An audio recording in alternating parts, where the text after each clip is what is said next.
How to turn off commercial sounds on TikTok. Hey everyone, welcome back. In this video, I will show you how to turn off commercial sounds on TikTok. So let's get started. First, as I want to inform you that commercial sounds are licensed audio track that TikTok restrict for business account and content used for the commercial purposes. If you are getting that, sound not allowed it for the commercial use.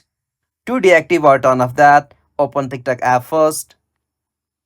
After you open TikTok, you'll get this kind of interface. From here, tap on your profile icon at the bottom right.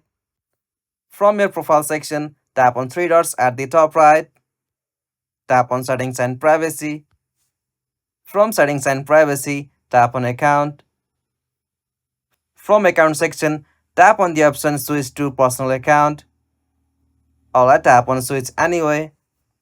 After you tap on that, you'll be able to change or switch your account from business to personal. After you switch successfully, you'll get full access to non-commercial or popular sound again.